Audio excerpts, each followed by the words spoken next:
Tout d'abord, bonjour à toutes et à tous. Je suis ravi de vous accueillir ici dans cette grande galerie de l'évolution du muséum, au centre de cette magnifique exposition sur les pierres précieuses. Donc pour célébrer en quelque sorte un partenariat avec la maison Van Cleef & Arpels et le Muséum national d'histoire naturelle et également avec l'école des arts joailliers. C'est un partenariat très important qui se traduit par un cycle de conférences. Et aujourd'hui, la conférence va être dédiée à Roger Caillois, qui a tant écrit sur les pierres et qui a amené la poésie sur des objets d'histoire naturelle de manière assez splendide. Alors nous sommes au sein de cette exposition, malheureusement fermée au public en ce moment. Et je me réjouis à titre personnel de pouvoir y circuler aujourd'hui. Et c'est une exposition qui met en avant, bien sûr, des trésors minéralogiques du muséum. Nous avons des collections absolument exceptionnelles en minéralogie au muséum qui datent de plusieurs siècles. Certaines pièces sont absolument uniques au monde. Et en regard, nous avons les magnifiques productions de la maison Van Cleef & Arpels avec des bijoux extraordinaires. Et entre les deux, des gemmes taillées, non montées. Et il y a ce dialogue finalement entre objets d'histoire naturelle et objets façonnés par l'homme, qui est exceptionnel dans cette exposition, qui montre à quel point ce dialogue peut s'installer. Ce dialogue est fructueux, il est riche d'enseignements, aussi bien du côté de la minéralogie, de ce que sont ces pierres, que du côté de la manière dont on peut les transformer, les sublimer en quelque sorte. Et Roger Caillois là-dedans vient s'inscrire un petit peu comme un passeur entre des pierres qu'il a repérées pour, non pas leur grande qualité minéralogique nécessairement, mais pour ce qu'elles représentent en termes d'image, et des textes qu'il a pu écrire autour de cela. Donc on voit bien le lien entre finalement ces objets d'histoire naturelle, l'imagination de l'homme finalement, sa curiosité, et puis sa manière, en tant que poète, de sublimer les choses. Donc ce soir, ça va être une conférence donnée par François Farge et Nicolas Boss, un magnifique partenariat qui illustre parfaitement comment nos deux maisons travaillent ensemble maintenant depuis plusieurs années, et donc dédié à Roger Caillois. Donc je vous souhaite une très très bonne écoute et je vous souhaite une très très bonne conférence. Merci. Bonsoir à tous. Merci beaucoup Bruno David pour cette belle introduction justement au terme de la conversation de ce soir sur Roger Caillois, le rêveur de pierre, et en compagnie de Nicolas Boss, donc au joaillier, président, directeur général et surtout ici maintenant directeur artistique de Van Cleef & Arpels, qui nous fera partager donc ses mémoires, ses visions, ses impressions par rapport à l'œuvre de Roger Caillois et en particulier les pierres de rêve de ce grand collectionneur français. Bonsoir. Merci François. Ah oui. Mais ravi. Merci d'être venu Nicolas Boss. Pendant cette petite heure, nous allons être ensemble. Nous allons pouvoir prendre toutes les questions que vous voudriez bien nous poser.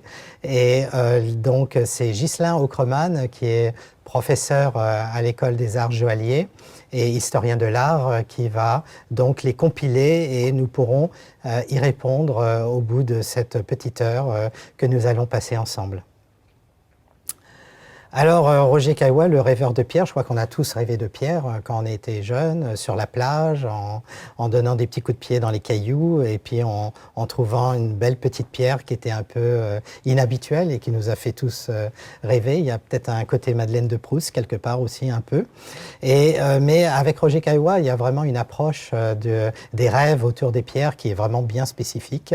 Et c'est ce que nous allons essayer de vous faire découvrir ce soir avec un angle combiné, un angle transdisciplinaire entre une minéralogie conventionnelle et une minéralogie un peu plus onirique, mais aussi à travers des textes de la littérature, de la sociologie et aussi des impressions notamment de Nicolas Boss en tant que directeur artistique par rapport à tout ce que les inspirations de Roger Caillois peuvent justement traduire, susciter dans notre imaginaire. Là, on va avoir donc 4 parties, Nicolas. Premièrement, qui est Roger Caillois. Ensuite, on va voir la connexion entre ces pierres de rêve, on va les définir bientôt, et aussi les pierres précieuses. Donc, on comprend qu'on va parler beaucoup de pierres, mais quelle est cette connexion justement entre le rêve et le précieux? On va parler d'une donation extraordinaire que nous avons reçue donc au muséum grâce à la maison Van Cleef & Arpels, pour laquelle vous êtes président et CIO, en 2017, et qui complète les collections que nous avions déjà reçues en 1988 suite au décès d'Alena Kaiwa, la veuve de Roger Caillois. Et on va parler très brièvement des recherches actuelles, puisque les collections sont vivantes, entre guillemets.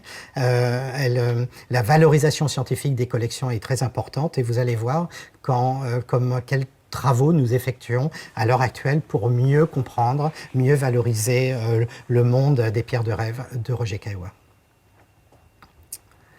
Alors, Nicolas Boss, on voit un résumé, je dirais, des faits de gloire de Roger Caillois, donc un immense intellectuel français qui nous a quittés en 1988. Alors, une grande palette de compétences entre la poésie, la sociologie. Beaucoup d'ouvrages élus à l'Académie française. Il collectionnait les minéraux, particulièrement connu pour sa poésie, sa prose sur les pierres de rêve. Son ouvrage le plus connu, L'écriture des pierres, vous avez, je crois, ramené un exemplaire de cet ouvrage absolument iconique qu'on voit ici. Et puis, justement, cette analogie aux pierres de rêve, qui est une longue tradition chinoise. C'est pour ça que vous avez les deux caractères en chinois de pierres de rêve, parce qu'il y a beaucoup de connotations entre minéralogie et orientalisme. Quelle est Nicolas Boss, votre perception de Roger Caillois ? Alors tout d'abord, et tu l'as mentionné François, moi je suis vraiment là pour donner des impressions, parce qu'autant sur la minéralogie et tout ce que tu peux apporter comme expertise et comme légitimité du muséum, on sera irréprochable. Sur la littérature, je suis un amateur, un peu touriste, en aucun cas un spécialiste, et je crois qu'il y a quelques grands spécialistes qui nous écoutent, donc je réclame leur indulgence. Oui. Mais cela dit, je pense que Roger Caillois, et en tout cas pour moi, il y a un personnage très intriguant et très fascinant de la culture en France au XXe siècle. Ouais. En tout cas à partir des années 30, qui traverse le siècle jusqu'à la fin des années 80 à son décès, qui, comme tu l'as dit, à travers de nombreux ouvrages et de nombreuses disciplines, à travers la poésie, la littérature, la critique artistique, critique littéraire, la sociologie. C'était un chercheur. C'est un chercheur, effectivement, des recherches scientifiques. A su mettre l'accent sur souvent des domaines peu connus, peu explorés, un peu dans les interstices. On parlait de tout son travail sur le jeu en sociologie, des domaines parfois peu explorés, en tout cas à l'époque. Et même s'il n'est pas forcément très connu du grand public, je crois qu'il a influencé beaucoup d'artistes, d'écrivains, de scientifiques, par justement un peu l'universalité, la transversalité, la diagonalité, on y reviendra, de ses recherches. Et en tout cas, voilà, personnage, je trouve assez fascinant, souvent a l'air un peu austère dans ses photographies et ses films, mais je trouve avec un imaginaire extraordinaire et qui gagne vraiment à être découvert. Oui. Et effectivement, il y a un certain regain d'intérêt, je dirais, ces derniers temps par rapport à l'œuvre de Roger Caillois sur des thèmes comme les jeux, et comment des jeux comme les casse-têtes, les quiz, ou des jeux comme des sports, le football ou quelques autres, ont structuré beaucoup de nos sociétés, et ce, sur tous les continents et depuis déjà un certain temps. Et il a apporté des réponses justement sur notre besoin culturel d'éprouver donc cette nécessité de jouer, de se confronter à l'altérité peut-être, à l'autre, et il a posé des mots sociologiques qui permettent de comprendre un peu la démarche des différentes cultures et civilisations par rapport à quelque chose qui nous paraît tellement naturel qu'on n'imaginerait pas qu'il faille faire des recherches sur un sujet aussi évident que le jeu, mais justement il fallait le faire et il l'a fait. Et si je peux me permettre une anecdote personnelle, parce que il y a une proximité géographique que j'avais partagée avec Bruno et avec toi. En fait, ma première rencontre, d'une certaine manière, un peu par hasard, avec le travail de Roger Caillois, était très jeune homme, où je commençais à m'intéresser un peu à la littérature, et particulièrement en tant que adolescent ou quasiment à la science-fiction. Et je connaissais pas du tout Roger Caillois, évidemment, et j'étais tombé chez un bouquiniste sur les quais de Seine sur un des tomes de son anthologie du fantastique qu'il avait publié chez Gallimard dans les années 70, dont j'avais imaginé que c'était un recueil de textes de science-fiction. et qui était en fait un recueil de textes littéraires, mais qui tous avaient une dimension, une portée imaginaire, et qui parlaient du fantastique sans aller dans le domaine de la science-fiction. Et un des textes qui m'avait particulièrement marqué, je m'en souviens encore, était un texte d'un autre auteur que je ne connaissais absolument pas, qui s'appelle Julio Cortázar, qui figurait dans cette anthologie, et un texte qui s'appelle L'Axolotl, où un visiteur, Cortázar, on imagine, le narrateur, visite le Jardin des Plantes, donc à quelques mètres d'ici. La ménagerie du Jardin des Plantes se retrouve dans le pavillon des amphibiens, devant l'aquarium de l'axolotl, cette espèce d'animal très étrange, batracien, je crois. Et il est fasciné par l'axolotl, et petit à petit, le mystérieux, le fantastique s'opère, puisque le regardeur, le visiteur, devient l'axolotl, et il devient l'animal regardant le visiteur. Voilà, c'est ça. Et ça m'avait marqué, et c'est toujours un souvenir que j'ai associé au Jardin des Plantes, et le fait de retrouver Kaiwa par un autre aspect, sa collection de pierres au travers de la minéralogie, est particulièrement émouvant. Oui. Il y a aussi un autre récit auquel je pense, le récit du délogé, dans lequel c'est une nouvelle très fantastique où je laisse, elle est relativement courte, donc je laisse les auditeurs la découvrir, où elle parle justement comment, d'une simple observation a priori banale, justement, Kaiwa part dans un conte fantastique par rapport à une pierre en particulier qui grandit au sein de lui et qui le fait transformer. Mais je ne dis pas la fin parce qu'on doit le garder pour le suspense. Alors tout à l'heure, on parlait de diagonalité. Nicolas, tu parlais de la diagonalité des sciences diagonales chez Roger Caillois. Alors c'est des sciences, c'est surtout basé sur des analogies entre des phénomènes communs que l'on retrouve dans différents règnes du monde naturel. Si on peut encore dire de nos jours le mot règne, mais je crois que c'est vraiment très désuète.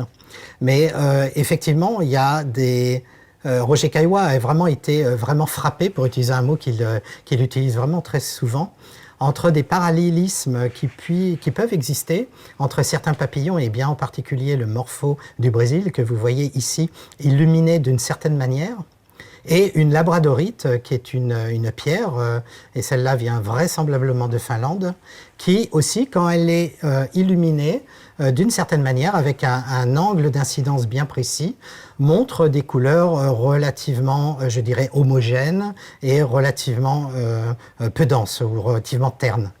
Et là où la magie opère pour Roger Caillois, c'est que lorsque l'on bouge cet éclairage, simplement le bouger de 20 cm par rapport à l'objet, eh bien d'un seul coup, l'objet va prendre toute une série de couleurs. C'est un phénomène optique qu'on connaît bien, c'est l'iridescence, qui est induite justement par le fait que la lumière est décomposée par des fines petites particules. Alors dans le cas de papillon, c'est les écailles à la surface des ailes, et dans le cas de la labradorite, potentiellement des nano-inclusions d'un oxyde de fer. Et on voit que la même pierre, avec un éclairage différent, prend ces magnifiques irisations bleues à vert métallique. Et il a été très stupéfait, Roger Caillois, en tant d'abord que collectionneur de papillons, pour lequel il avait pu voir cet effet-là, de le retrouver dans un minéral naturel, et en particulier la labradorite. Une labradorite de sa collection, qui a été obtenue en 1988, et j'y reviendrai plus tard. Et donc, à travers ces analogies, il y a la première chose que j'ai envie de te poser, Nicolas, comme question, c'est depuis l'Antiquité, il y a eu souvent de nombre d'analogies, notamment de couleurs, qui ont été faites, notamment dans le monde des pierres précieuses. L'exemple le plus frappant, peut-être, c'est ces spinels rouges qui étaient appelés dans l'ancien temps rubis balais, parce que toutes les deux avaient les mêmes couleurs, et donc on les regroupait sous un terme commun, très souvent rubis de quelque chose. Alors il y avait rubis oriental, rubis spinel, rubis balais, il y avait toute une catégorisation à l'époque de rubis, parce qu'on regroupait les choses ensemble par analogie de couleurs. En fin de compte, de nos jours, on sait que c'est deux pierres extrêmement différentes. Alors, comment, de nos jours, Nicolas, on peut réconcilier une vision à la fois très dichotomique, comme la science l'impose un peu de nos jours, et puis quand même le charme gentiment désuète d'appellations un peu plus poétiques? Ça, je pense que c'est le scientifique chez toi qui trouve ça désuet. Ça n'est pas forcément. Et je pense que symboliquement, dans cette comparaison que tu mettais en avant, il y a aussi, de manière très, très marquante, le fait qu'on ait l'éphémère, le papillon, une durée de vie extrêmement réduite et avec une couleur et un jeu de lumière exactement comparables. Une pierre qui, par définition, est éternelle. Et donc, il y a ce jeu comme ça sur le temps qu'on retrouve à travers ce rapport à la lumière. Je pense que une grande partie de l'œuvre de Caillois autour de ces sujets vise aussi à dépasser les catégories, à dépasser les hiérarchies, à rétablir un petit peu aussi du merveilleux qui était lié peut-être à un monde où la science n'était pas aussi avancée. Prégnante.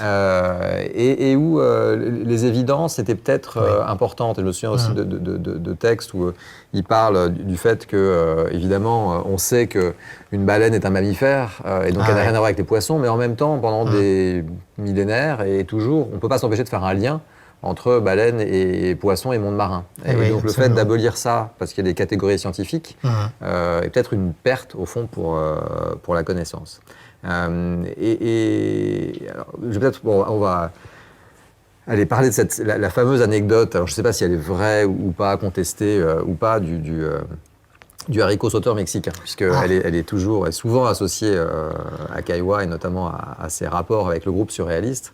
Mais elle est quand même très, très emblématique et à ce moment de la conversation, c'est amusant de l'évoquer.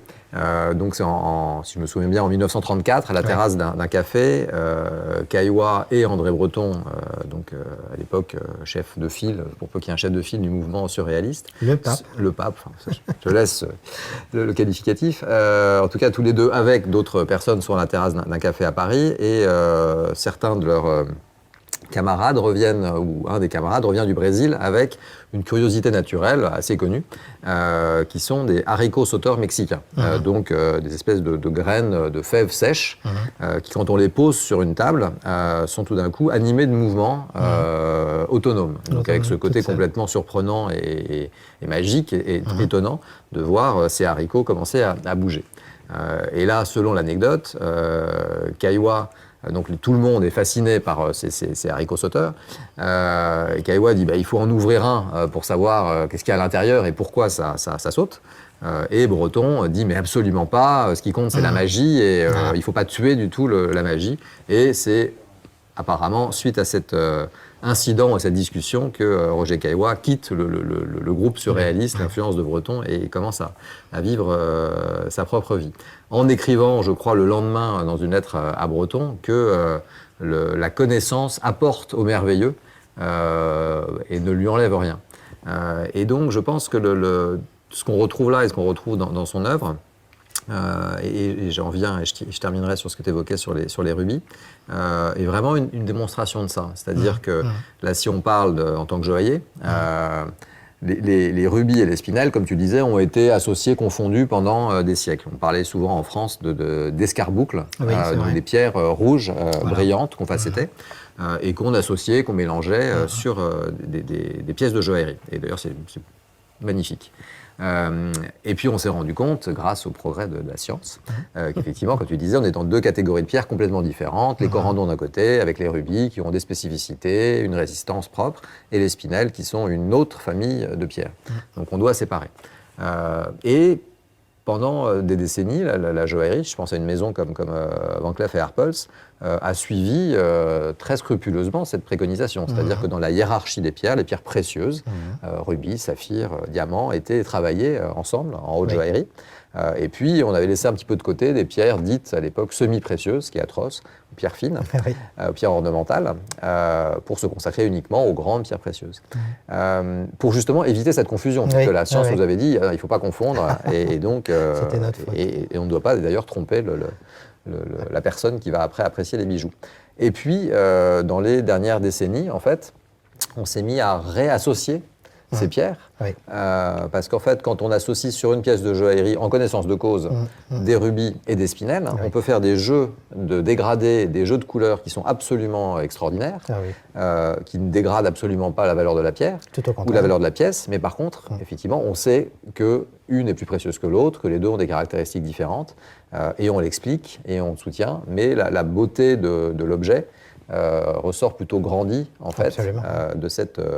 d'avoir dépassé cette hiérarchie et ce que ça peut avoir d'excluant ou d'exclusif, mais tout en conservant ce que la connaissance peut nous apporter en termes de jeu de lumière. Donc je pense qu'on retrouve vraiment Oui, une diagonalité. exactement cette diagonalité, ces analogies qu'on aime bien. Donc effectivement. Et l'un des premiers grands opus de Roger Caillois, donc Pierre, publié en 1966, notamment un petit extrait que nous avons choisi qui montre un début de phrase relativement descriptif, mais qui passe tout de suite dans une poésie dense et vraiment sublime que vous lisez là en ce moment. J'oserais pas la lire, moi-même la déclamer parce que ce sont des textes tellement précieux, mais je pense qu'on peut effectivement associer ce texte avec cette plaque d'onyx entourée de cristaux de quartz, un peu hérissée tout autour, qui provient du Uruguay et qui a été obtenue par Dacian en 1988, après que mon prédécesseur, donc Henri-Jean Chumnel, qui était à cette époque, je crois, maître de conférence au Muséum, et a pu obtenir par Dacian pour les collections du Muséum. Alors là, ça a correspondu, cette dation a correspondu à l'acquisition pour le Muséum de 217 pièces de la collection de minéraux de Roger Caillois. Et pour beaucoup de gens, qui n'avaient pas forcément connaissance de tous les détails de la collection de minéraux de Roger Caillois, c'était l'essentiel de la collection de Roger Caillois. Alors nous verrons plus tard qu'effectivement, c'était pas exactement le cas, mais c'était n'empêche une très très belle sélection de minéraux de la collection de Roger. Je tenais aussi à vous en présenter une deuxième qui a été encore obtenue en 1988. C'est un détail que vous avez là sur une agate, et on voit dans ce cercle presque inquisiteur, pour paraphraser Caillois à un moment donné, vous voyez une forme triangulaire qui se dessine très vaguement. Je pense qu'il y a très peu de gens qui l'ont photographié et qui ont réussi à l'obtenir, mais vous la voyez là très bien. Et surtout, en nous éloignant un peu de la pierre, nous allons pouvoir la voir en entier. Et la voir, ce cercle dit œil bleu, une agate du Brésil, qui est entourée de cristaux de quartz qui forment cette sorte d'oculus qui est assez impressionnant, voire même peut-être un peu inquiétant, mais en tout cas qui illustre, comme vous pouvez le voir, la page de garde d'un deuxième opus extrêmement connu de Roger Caillois, si ce n'est le plus connu, L'écriture des pierres, donc, qui a été publié chez Skira en 1970.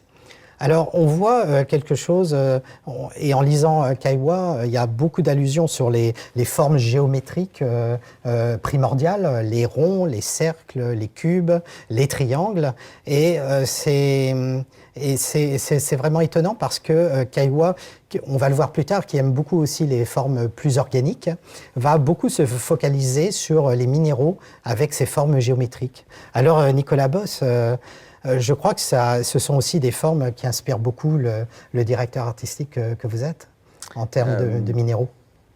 Oui, je pense que c'est des formes qui inspirent les arts décoratifs et la joaillerie depuis toujours, avec des périodes de référence. On parle très souvent de la période art déco des années 20, des années 30, qui sont un petit peu un âge d'or de la célébration des formes simples. On se plaît à retrouver dans le cercle, le triangle, les lignes parallèles, traitées de manière très sophistiquée, en platine, en diamant. Oui. Une forme de simplicité, de pureté, qui est très évocatrice de beauté. Donc on adore y revenir assez régulièrement. Et c'est pour ça que cette période de art déco reste un petit peu un des âges d'or de la joaillerie et de la haute joaillerie. Et puis on aime bien aussi s'en éloigner un petit peu, passer des formes simples aux formes plus complexes, un petit peu comme les cristaux de neige où des petites formes très simples en s'accumulant on commence à raconter vraiment des histoires et à constituer des forêts. Donc on aime bien passer d'un cercle à une fleur, à une fée, et puis revenir peut-être à quelque chose de très sobre et très simple. Oui, effectivement. Et donc on va pouvoir voir une troisième pièce issue de la Dacian de 1988 que nous avons sélectionnée, cette agate que Roger Caillois prend dans ses mains et donc qui est, en fin de compte, qui est appelée Petit Fantôme, une tranche d'agate du Brésil qui est assez importante, qui fait une vingtaine de centimètres de haut. Et à travers le thème du petit fantôme, Nicolas, on aborde un autre grand thème de Roger Caillois, hein, c'est le fantastique dont tu parlais tout à l'heure, et qui a alimenté énormément toutes ces écritures, notamment je pense au Petit Guide du 15e arrondissement. À l'usage des fantômes. À l'usage des fantômes, absolument. Et là, on a l'impression de voir cette fois-ci un fantôme tout à fait conciliant. Oui, écoute, il est même plutôt très souriant, alors sur cette face en tout cas. Oui. Et puis je pense que c'est aussi une dimension très fréquente dans son œuvre, qui est le rapport à l'anthropomorphisme. Et je pense que dans ses choix de minéraux, et pas uniquement, mais on retrouve aussi cette dimension, c'est-à-dire la capacité à distinguer ou à rechercher dans des phénomènes naturels, dans des pierres, une représentation humaine, le visage, la silhouette, l'œil, ou des échelles humaines, une habitation, un château, on en parlera tout à l'heure.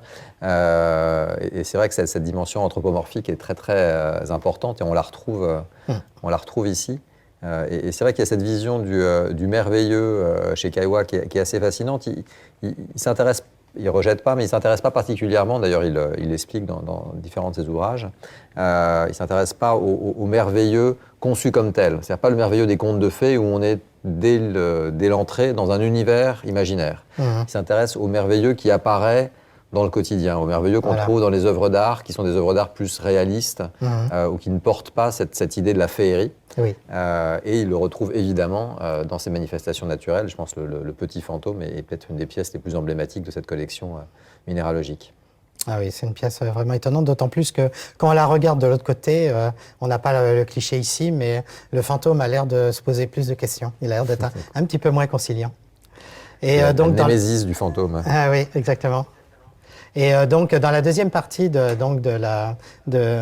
notre exposé, nous allons voir comment un certain nombre de pièces de la dation de 1988 ont été inclus dans l'exposition Pierres précieuses qui, nous l'espérons tous, va bientôt réouvrir. Et en particulier, la première grande frise à l'entrée de l'exposition, qui s'appelle « Histoire de la Terre », qui montre l'évolution de la Terre, comme vous pouvez voir à travers les dessins tout en haut, qui montre la naissance tout à gauche, puis l'évolution de la Terre depuis 4,6 milliards d'années, et illustrée avec quelques moments particuliers de cette riche et tourmentée histoire de notre planète, illustrée par une trentaine de minéraux qui ont été particulièrement remarqués par les hommes, quels que soient les continents et les âges, pour justement ces propriétés de couleur, de chatoyance, qu'on appelle plus génériquement, entre guillemets, pierres précieuses.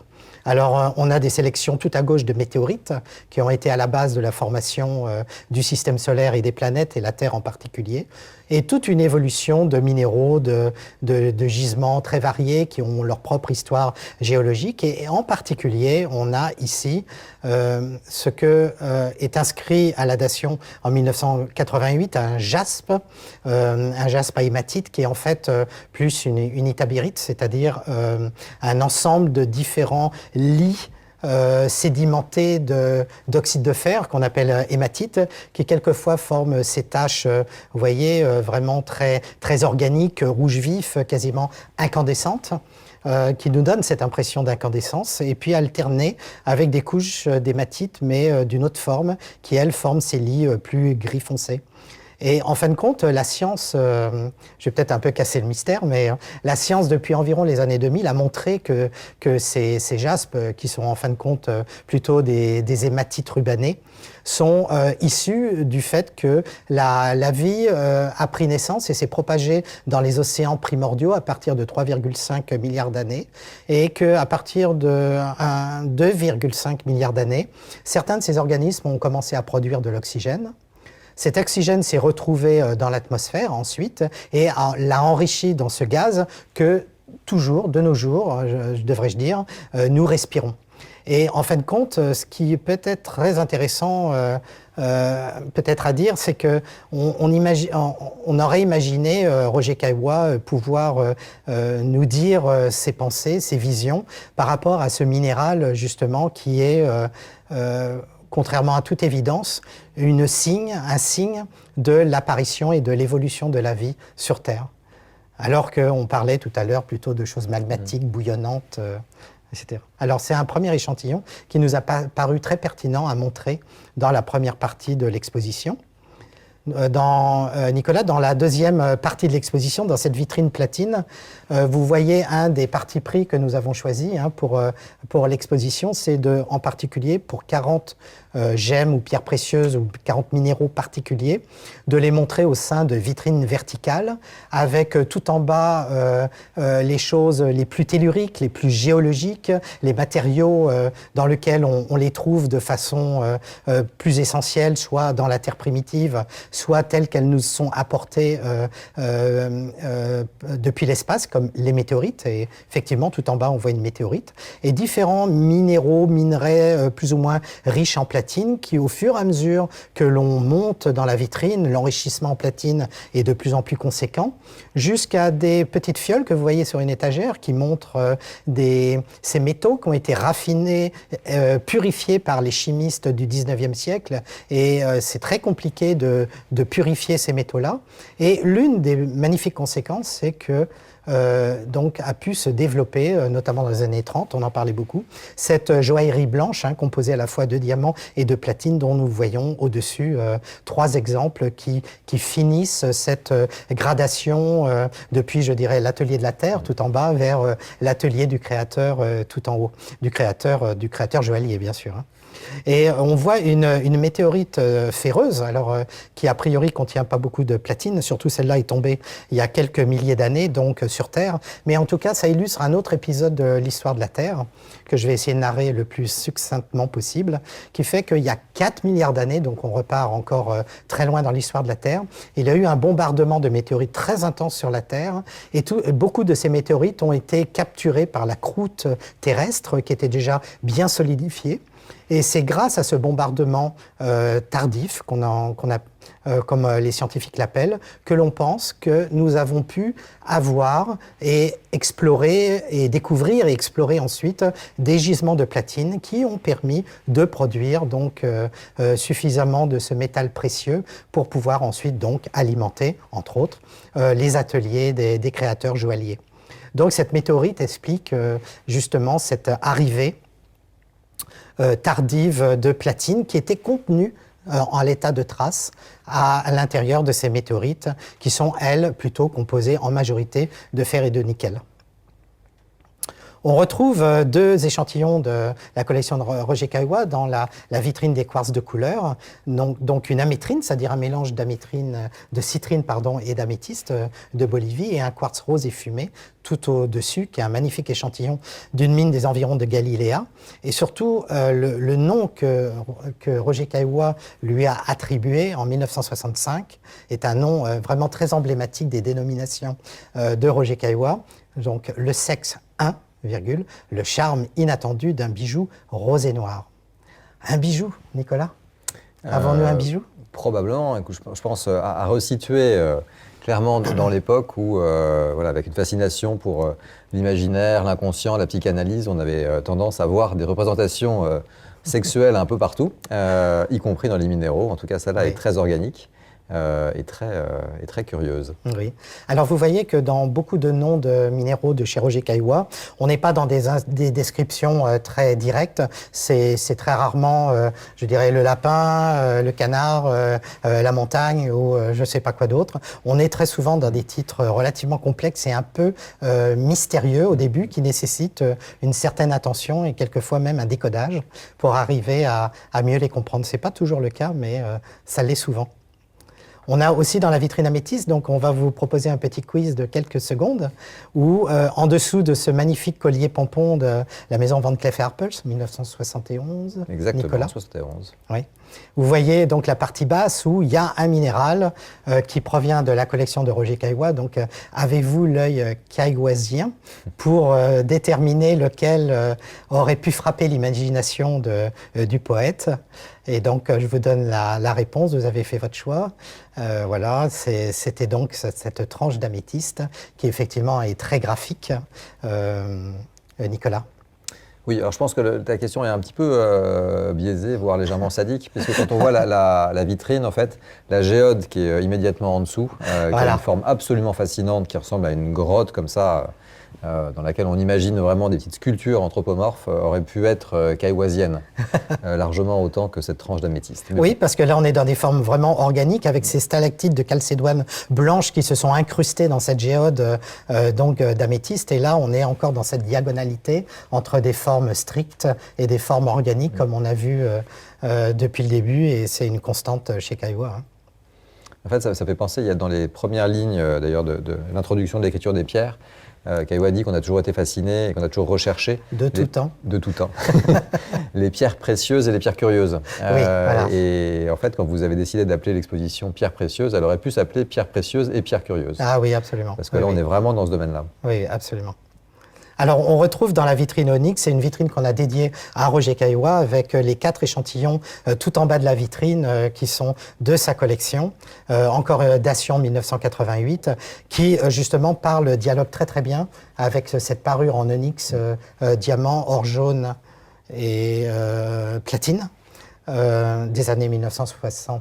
71 aussi, 71. Très, très grande année 71. Oui, oui. Et on voit bien ce que nous avons essayé de faire. Vous voyez les sortes d'analogies qu'il peut y avoir entre justement notamment Soleil inscrit avec ces ronds blancs et noirs très marqués qui nous ont beaucoup fait penser à ce collier de cette période, effectivement, années 70. On est de façon assez étonnante, il y a vraiment une synchronisation, entre les écrits de Roger Caillois de la fin des années 60 et cette création des ateliers de Van Cleef. Ouais, je trouve la composition des vitrines telle que vous l'avez imaginée correspond vraiment à ce qu'on évoque en termes de relations d'analogie sur des bases scientifiques, je pense, irréprochables, puisqu'on est vraiment cristal par cristal, matière par matière. On a essayé. Et je dois dire que la mise en scène qui a été organisée par nos camarades Patrick Join et Sanjit Mankou amène encore de la magie et du flottement dans cette exposition. Absolument. Et vous voyez une quatrième pièce dont je n'ai pas parlé, qui est Calligraphie royale, donc qui est un onyx vraiment très étonnant sur lequel donc Roger Caillois a beaucoup écrit, notamment dans l'écriture des pierres. Et je pense que Nicolas est à la recherche de la. C'est plus loin. C'est plus loin. Je maîtrise mal. C'est dans ces zones-là. Voilà, on va y arriver. Dans les onyx. Voilà, là. Voilà, sur lequel, alors peut-être n'est pas évident au premier regard, c'est toujours le principe des noms de minéraux, très souvent chez Roger Caillois. Peut-être beaucoup de gens ne voient pas de calligraphie, encore moins de calligraphie royale, mais en lisant le texte, Roger Caillois nous explique avec des mots extrêmement bien choisis en quoi, pour lui, cet onyx est une calligraphie royale. Alors cet onyx n'était pas inclus dans la dation de 1988. Il est arrivé grâce au muséum, grâce à un don que la maison Van Cleef & Arpels a fait en 2017 d'une importante collection de plus de 960 pièces qui étaient restées dans les mains des héritiers de la famille Caillois et qui ont pu donc rejoindre le fonds acquis initialement au muséum en 1988.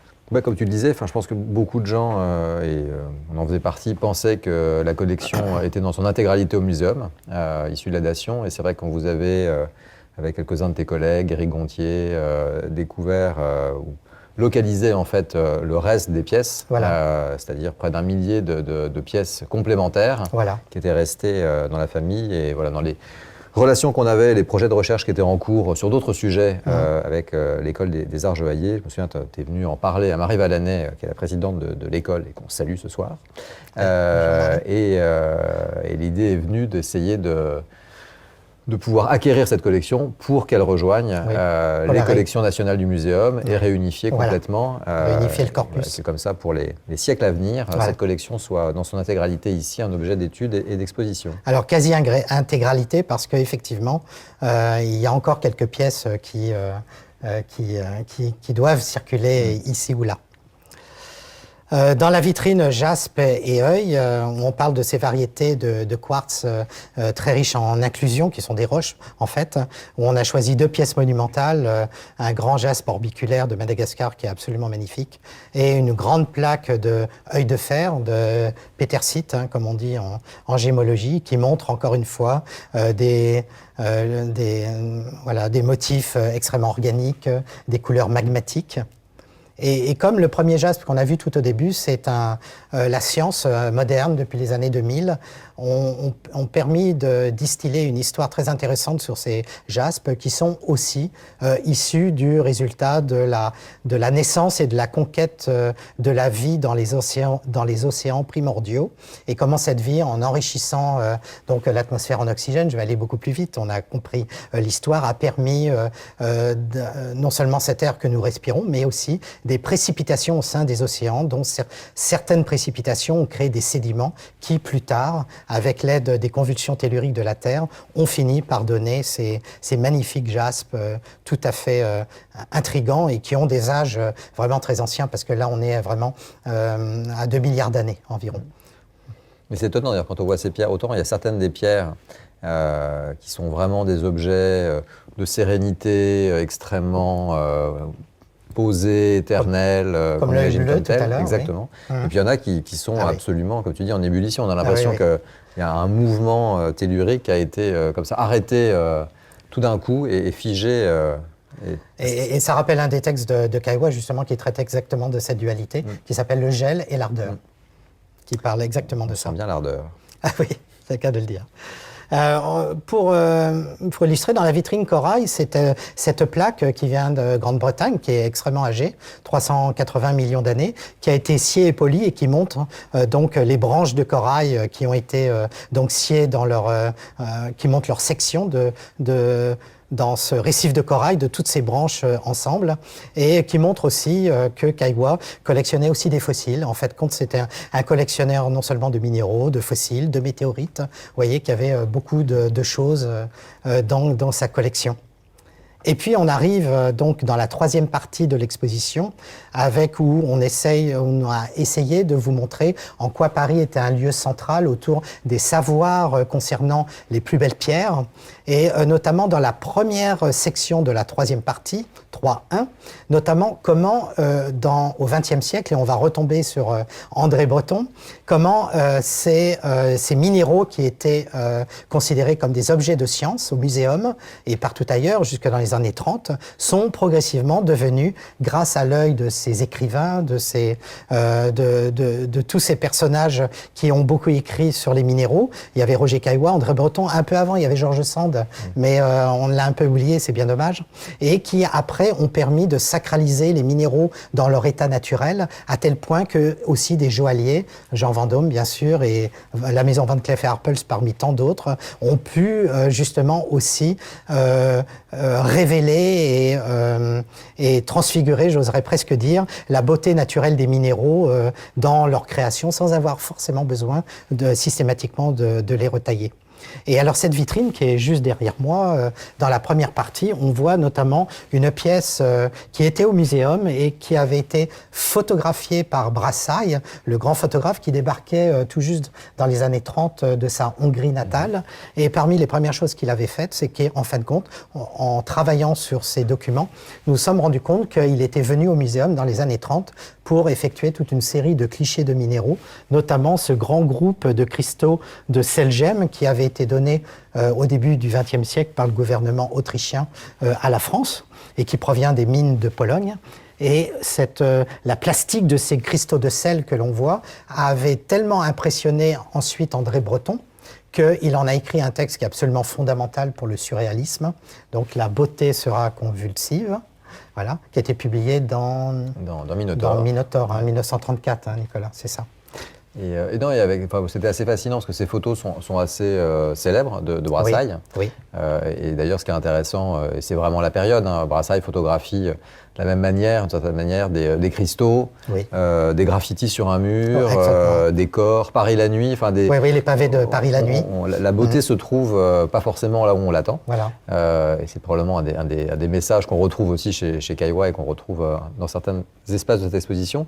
Et ce qui était fascinant en fait en découvrant, en tout cas pour moi, les minéraux, c'est qu'en connaissant les photos, on n'avait pas du tout l'idée des échelles en fait. Voilà. Et sur ces cristaux, on ne sait pas, notamment des cristaux de sel, on ne sait pas si c'est une toute petite pierre ou une pierre, comme c'est le cas en fait, d'une très très grande taille.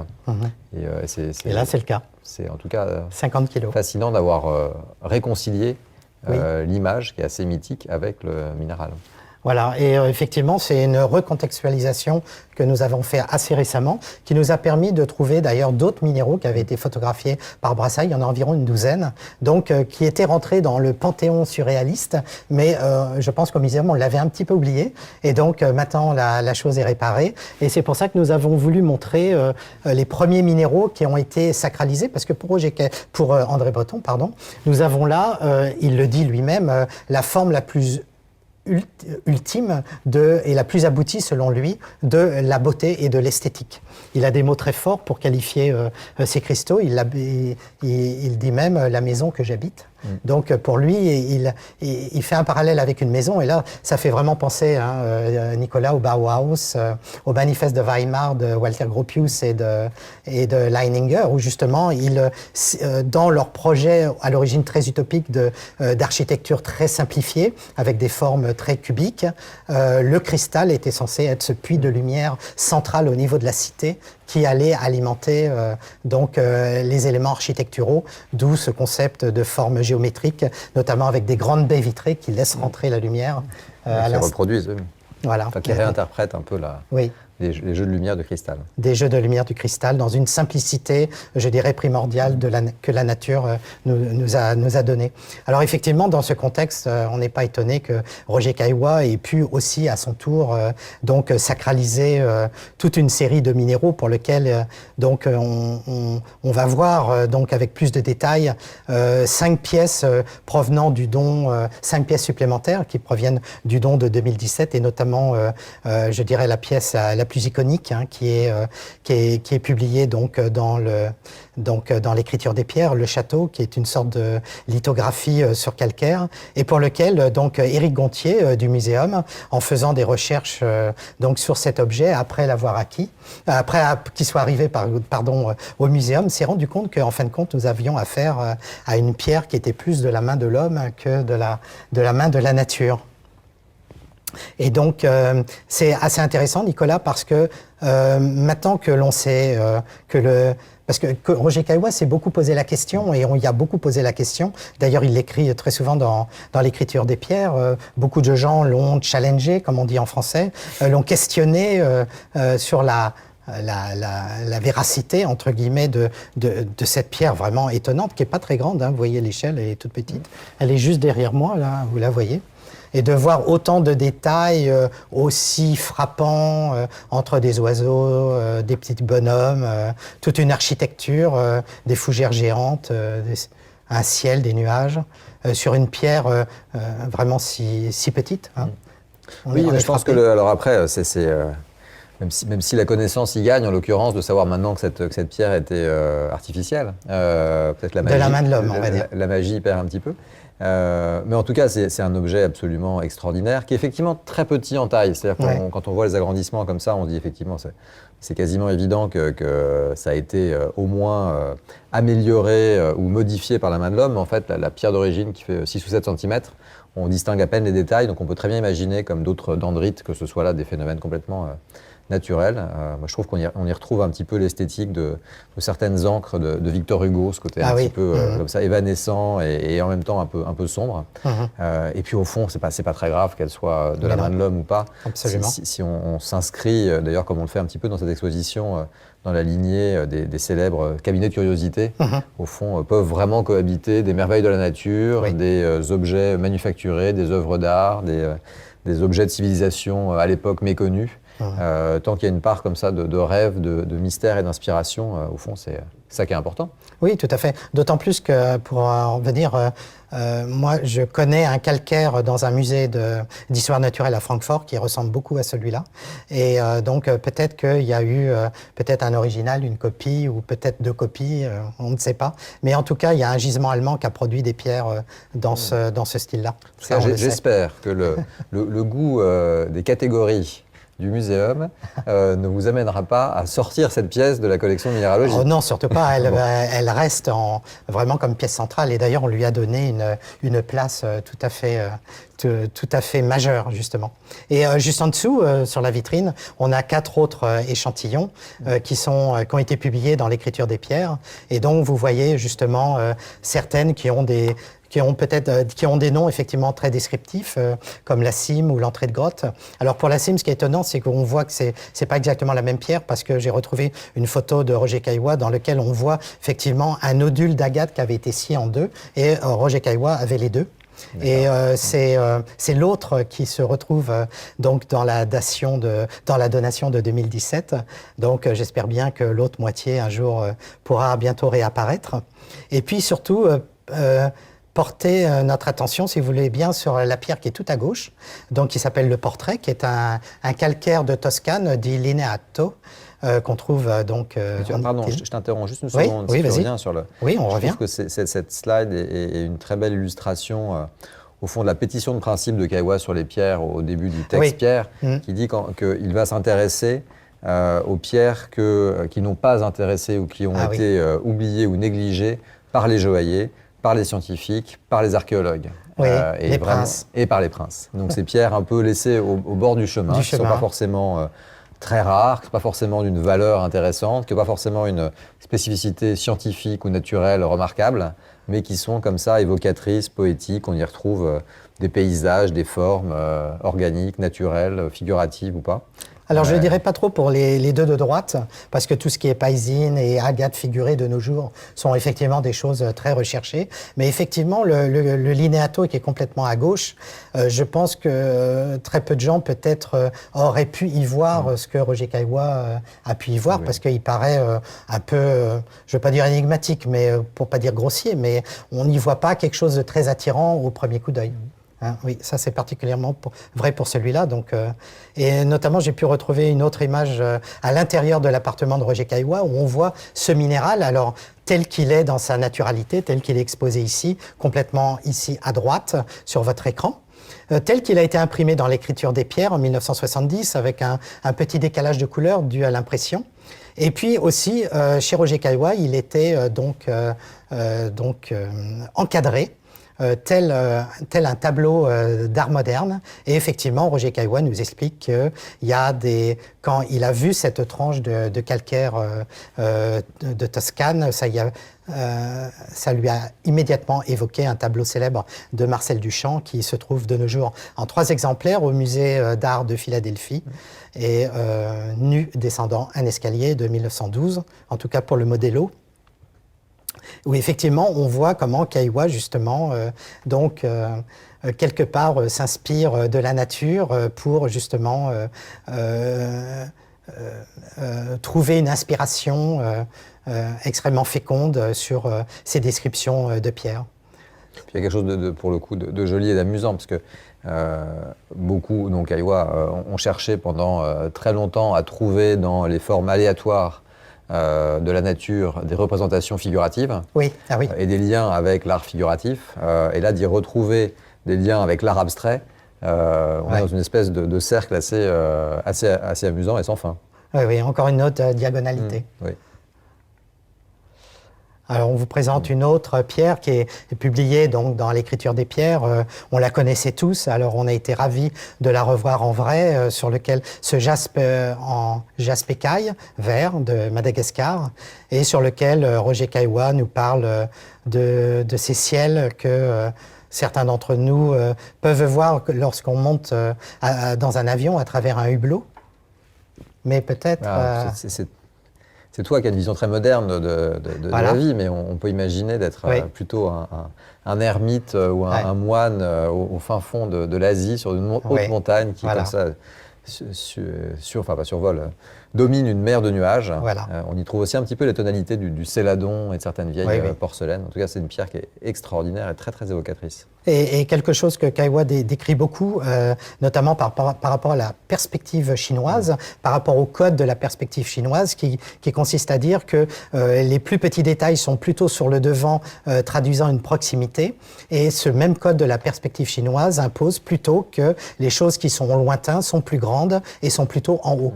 Et donc, avec un œil chinois, on imagine aussi toute la 3e dimension à travers ce jaspe écaille. Là, on est vraiment dans la tradition des pierres de rêve. Complètement. Et toutes ces traditions asiatiques aussi, on en parlait là. La tradition comment ça s'appelle en français Des pierres de rêve. Oui, des pierres de rêve et puis des pierres d'érudits. Des pierres d'érudits, exactement. Voilà. Les gongshi en mandarin. Et puis, il y a beaucoup d'agates polyédriques, c'est-à-dire des agates, théoriquement, ça devrait ne forment pas de cristaux, en tout cas à l'échelle macroscopique, et donc elles remplissent les vides dans lesquels elles se forment, donc elles ont souvent des formes ovoïdes, très irrégulières, et il y a un gisement au Brésil qui a beaucoup fasciné Roger Caillois parce qu'il a produit des agates qu'il qualifie de paradoxal, puisque ces agates, vous voyez, sont délimitées par des phases géométriques. Elles n'ont pas été taillées par les minéralogistes ou les lapidaires. Hein. On les trouve naturellement comme ça. La seule chose qu'on a fait ici, c'est qu'on a cette géode a été sciée en deux et polie de façon à révéler la petite géode de cristaux de quartz qui scintille à l'intérieur. Et on y voit de magnifiques dendrites d'oxyde de manganèse qui sont aussi très oniriques, merveilleuses. Voilà, qui est aussi un grand thème de Roger Caillois, hein, la dendrite, hein, sur lequel il a beaucoup écrit. Et d'ailleurs, quand on voit notamment celle de gauche, on comprend, si on revient sur le château, la confusion qu'il pouvait y avoir, parce que là, on voit vraiment deux arbres, leur ombre, un coucher de soleil, alors que là, on est sûr qu'il n'y a aucune intervention de la main de l'homme. Ah oui, absolument. Sinon, ce sciage et ce polissage. Voilà, ce qui est tout à fait... Tu évoquais le fait que cette agate était peut-être la minaudière primordiale. Oui, voilà, c'est nécessaire, qu'on aimait bien, justement, très géométrique dans les années 30. Et avec ce somptueux trésor à l'intérieur, constitué par ces tout petits cristaux de quartz, mais qui scintillent. J'espère que la photo que j'ai essayé de prendre le montre, dans leur petite pénombre, dans la confidentialité de leur réserve, permet qui scintille, justement, et qui se révèle à notre regard. Quelque chose de très précieux et de très caché. Voilà, exactement. J'ai beaucoup aimé cette septaria dans lequel on peut y voir tellement de choses. Donc, chacun peut y imaginer, voir peut-être une sorte d'animal un peu inquiétant. Mais peut-être pas forcément. Nous, chez Van Cleef & Arpels, on a toujours une vision très, très positive de la vie, comme on dit. Donc moi, j'y voyais un lapin, mais sous ton influence, je commence à y voir une espèce de figure démoniaque, comme ça, avec ses yeux qui sont des braises. Alors peut-être qu'il nous dit bonjour, simplement, hein, et qu'il a des yeux très attirants. Hein. Peut-être que c'est juste un lapin. Peut-être c'est juste un lapin, oui. Peut-être vous voyez autre chose. Ça sera intéressant de comparer les visions de chacun. J'aime beaucoup aussi cette agate cornaline qui est vraiment très atypique. Parmi ces 960 minéraux, météorites, roches, fossiles et objets divers qui ont complété le fonds initial de 1988 au muséum de la collection Caillois. Qu'est-ce que vous y voyez, Nicolas Qu'est-ce que tu y vois, pardon ? J'y vois une image assez extraordinaire. En fait, ça me fait penser à des discussions qu'on a pu avoir ces dernières semaines avec une astrophysicienne, Isabelle Grenier, sur des bijoux qui étaient inspirés par les formes de l'espace. Et on regardait des images en fait, de phénomènes célestes assez récentes, prises par la NASA ou l'Agence spatiale européenne. Il y avait des formes qui étaient exactement de cet ordre. Des trous noirs des trous noirs, ces espèces de successions comme ça, de lignes un petit peu colorées. Enfin, on a vraiment cette impression, même quand tu vois des éruptions à la surface du Soleil. Oui, absolument. Et ce que je trouve fascinant en fait, dans cette image, c'est que on perd complètement la notion d'échelle. En fait. On ne sait pas si on regarde en fait, un agrandissement d'une pierre quasiment microscopique ou infime, ou si on regarde une image d'un phénomène céleste qui ferait des centaines de fois la taille du diamètre de la Terre. Exactement. Je trouve qu'il y a une profondeur extraordinaire. Et le mélange de matière là, qu'on retrouve dans les différents cercles de l'agate est avec assez fantastique. Oui, à la fois du géométrique et de l'organique. Donc encore une diagonalité. Très rapidement, les recherches actuelles, j'ai eu la chance de rencontrer donc le lithograveur et artiste donc belge André Goizou qui vit en partie à Paris et qui a beaucoup travaillé donc avec Roger Caillois au sein d'un opus Nycta qui fait référence à la nuit, sur lequel donc André a fait toute une série de lithographies.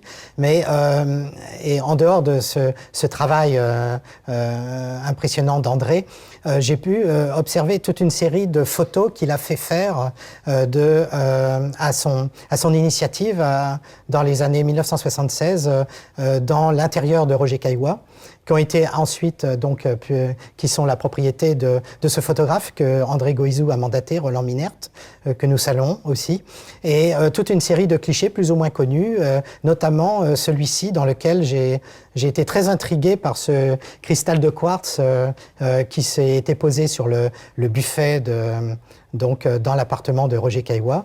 Et c'était une pièce dont on avait, nous en tout cas, perdu un petit peu la trace, mais on l'a vite retrouvée grâce à cette analogie d'image, comme quoi les analogies, c'est bien utile aussi des fois. Et on l'a retrouvé effectivement, ce magnifique quartz, parmi nos 130 000 échantillons, qui avait perdu sa petite provenance Caillois, mais pas pour longtemps. Et en tout cas, ça m'a permis de la refotographier, un peu dans la position où elle était, comme Roger Caillois la voulait. Alors, parlant de position, oui. Non, rien, j'attends l'image qui suit. Parlant de position, je me suis toujours posé la question, mais quelle position on donne à une agate de Roger Caillois et d'une autre, mais surtout de Roger Caillois dans le sens où certainement il avait voulu qu'elle soit posée dans un sens bien particulier. Là, j'ai pris une agate qu'on peut poser de plein de sens différents. On peut y voir des visages, des soleils levants, des soleils couchants, on peut y voir plein de choses. Et en plus, comme c'est une agate, une tranche d'agate, on peut la retourner et de l'autre côté, on voit des choses en symétrie. Donc, et je ne parle pas de toutes les positions intermédiaires, on voit qu'il y a une infinité de solutions. Alors, je suis tombé sur une autre photo très connue de Sophie Bassouls et qui m'a permis d'avoir la réponse à cette énigme. En tout cas, pour cette agate, je vous la laisse découvrir l'indice sur la photo qui vous permettra de savoir quelle est la solution. Et en fin de compte, je la donne maintenant, regardez, c'est l'agate, on la retrouve ici sur une étagère de Roger. Et donc, ce qui nous permet de dire que cette agate doit vraiment être soclée, présentée, publiée de cette manière et pas autrement. Et on retrouve vraiment un écrit, il me fait penser à un écrit de Roger Caillois d'après Saturne, où il parle de cet œil de Saturne qu'on retrouve même dans l'écriture des pierres. Ces yeux un peu froids, un peu comme l'œil bleu qu'on avait tout à l'heure qui nous regarde. Là, on n'est pas du tout dans la convulsion magmatique, on est plutôt dans le gel. Il l'a pris avec un regard frontal, pas levant les yeux au ciel ou louchant un petit peu comme tu l'avais imaginé. Oui, c'était pas forcément... Je m'étais plutôt posé la question dans quel sens on doit le mettre, parce que il me semblait qu'il y avait des choses qu'on n'avait pas bien compris. En tout cas, merci Nicolas, et chers auditeurs, pour en savoir davantage, n'hésitez pas à aller sur récupérer l'audio guide qui est à cette adresse sur le web, qui fonctionne sur un smartphone avec iOS ou Android, où vous verrez une sélection de 20 pièces iconiques de l'exposition Pierres précieuses en 3 langues, et en particulier le château de Roger Caillois. Voilà. Les livres de l'exposition, où Nicolas nous a gratifié d'un texte qui est vraiment intéressant sur Roger Caillois, parce que beaucoup de choses ont été dites sur Roger Caillois, beaucoup de parallèles avec le surréalisme, alors que il y en a effectivement, on l'a abordé aujourd'hui, mais Roger Caillois s'est vraiment beaucoup démarqué par rapport au surréalisme. Et donc, merci pour ces textes et de la trentaine d'auteurs qui nous ont fait confiance pour construire ce livre, qui est disponible dans toutes les bonnes librairies. Exactement. Comme on dit. Très joli livre, d'un bon format. Oui. Un hors-série Beaux-Arts Magazine de l'exposition sur un format peut-être plus réduit mais plus concis aussi. Le livre anciennement aux éditions Xavier Barral qui vient d'être réédité par les ateliers EXB avec d'importantes modifications et merci. L'exposition Jean Vendôme. L'exposition Jean Vendôme qui est fermée évidemment en ce moment malheureusement, mais qui on espère réouvrira bientôt, qui est à l'école des Arts Joailliers, rue Daniel Casanova, et qui est un petit peu un complément ou un dialogue avec l'exposition du muséum, puisqu'elle met en valeur vraiment l'œuvre de ce joaillier qui, lui, a choisi, en tant que joaillier, de travailler avec ces fameuses pierres curieuses, donc non pas des pierres facettées, même s'il les a utilisées aussi, mais principalement des pierres étranges, méconnues, des cristaux. Souvent dans leur état naturel. Exactement, aussi. Des quartz rutiles, des quartz fantômes. Enfin, c'est une très belle exposition. Et sa fameuse épée d'académicien qu'il a faite pour Roger Caillois. Voilà. La liaison est là. Exactement. Et notamment cette agate qui est tout au-dessus, que j'avais photographiée chez Jean Vendôme en 2014, le fleuve Alphée, qui donc était la dernière agate que malheureusement Roger Caillois a vue de son vivant en décembre 1988, parce que malheureusement, il est décédé peu de temps après. Voilà, n'oubliez pas la prochaine conversation, notre prochain rendez-vous dans une semaine avec Ghislain Aucreman sur le diamant bleu de Louis XIV, parce qu'il y a encore du nouveau, oui, ça n'en finit pas. Donc on est ravis. On va, j'espère, vous annoncer des choses vraiment très nouvelles. Et, une révélation. Oui, je pense qu'il y aura une petite révélation, voire une grosse révélation. Donc plein de nouveautés. Donc merci de prendre rendez-vous la semaine prochaine. Et n'oubliez pas, retrouver sur le web, sur les sites web, soit de l'École des Arts Joailliers, soit du Muséum, les précédentes conversations avec Jean Vendôme, Jean-Baptiste Tavernier et aussi la présente conversation en votre compagnie. Alors merci, vous avez les adresses des réseaux sociaux et des sites web pour retrouver toutes ces informations. Et je me dirige vers les questions que nous ont adressées Ghislain Aucreman. Merci beaucoup Ghislain. Alors, première question. Alors, comment Roger Caillois a-t-il acquis ces pierres? Vous avez parlé de 217 pierres. Avait-il chez lui une pièce, un cabinet de curiosité pour les présenter? Alors, je crois qu'on a vu à travers certaines images, soit de Roland Minert ou de Sophie Bassouls, l'intérieur justement de Roger Caillois, et vous avez vu tous ces meubles, toutes ces étagères, des vitrines sur lesquelles les échantillons étaient disposés. Il y en avait un grand nombre, parce qu'on est à presque 1200 échantillons, dont certains sont vraiment très importants, certains dépassent les 30 kilos. Donc, il y avait vraiment, tout cela devait prendre beaucoup de place. Il vivait avec sa collection, vraiment. C'était une collection. Et je crois que sur les acquisitions, si je me souviens de ce que j'avais entendu, il les achetait chez des marchands spécialisés, dans des foires. Voilà, exactement. De manière assez traditionnelle, au fond, via aussi des spécialistes. Il avait quelques amis proches au muséum aussi, qui de temps en temps lui indiquaient des trouvailles. Absolument, absolument. Henri-Jean Chubnel, que nous saluons ce soir, effectivement. Et lors de ses voyages aussi, parce qu'il était énormément sollicité pour donner des conférences à droite à gauche, aux USA, au Mexique, au Japon, en Inde, où il a ramené effectivement énormément de minéraux, puisque ce sont des pays qui ont produit, puis le Brésil bien sûr, beaucoup de ces pierres. Alors deuxième question. Est-ce qu'une prolongation de l'exposition est prévue pour compenser les mois de fermeture? Oui. On l'espère. On l'espère tous. On l'espère. Donc, on croise les doigts. Oui. Alors on espère qu'elle va. On ne sait pas, de toute façon, personne ne sait. On espère personne ne sait. Réouvrir et on essaiera de la prolonger pour qu'elle ait au moins quelques mois d'ouverture et qu'on puisse la voir en vrai. Merci, c'est une information. Merci Nicolas. Je crois qu'il va ravir beaucoup de gens. Bon, on va faire du mieux qu'on peut, mais vous avez compris, c'est pas nous qui décidons, hélas. Roger Caillois recherchait-il systématiquement des analogies avec les pierres précieuses? Ces trouvailles d'association étaient-elles le résultat de travaux rigoureux de recherche et d'analyse? Alors, des travaux rigoureux de recherche et d'analyse, ça dépend de quoi on parle. Si on parle de minéralogie, non, parce que Roger Caillois... Hein? Non, attention. Oui, parce si que... on parle de sciences sérieuses... Non, pardon, continue.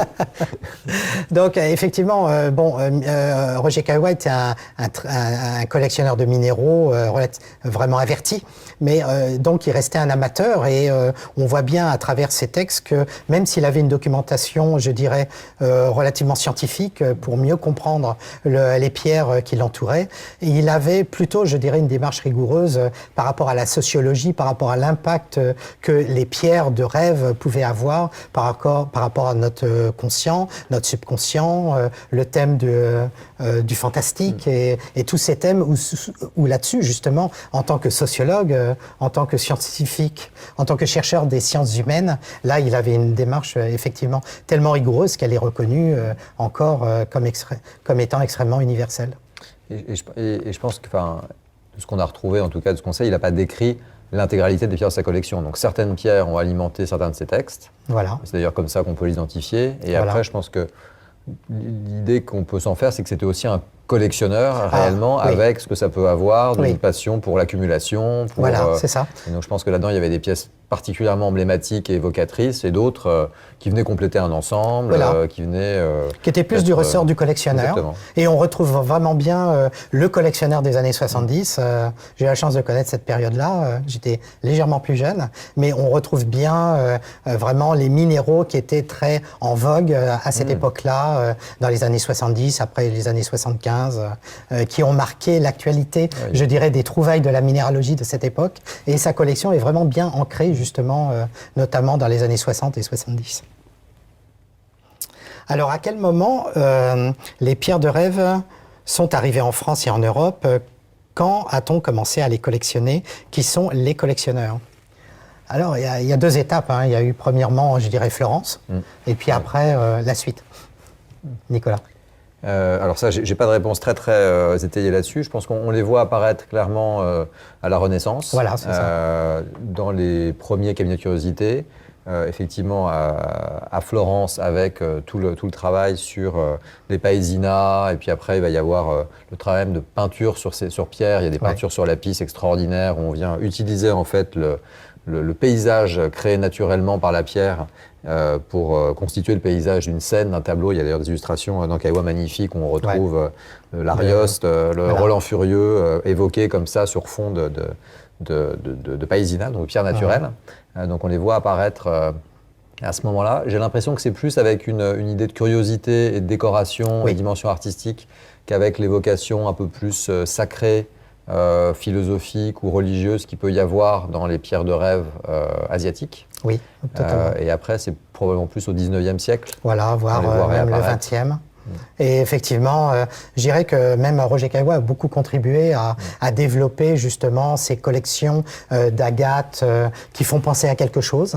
Et ça s'est beaucoup développé. Il était d'ailleurs, il est toujours pas le seul. Il y a d'autres collectionneurs très connus qui ont justement assemblé des collections de pierres.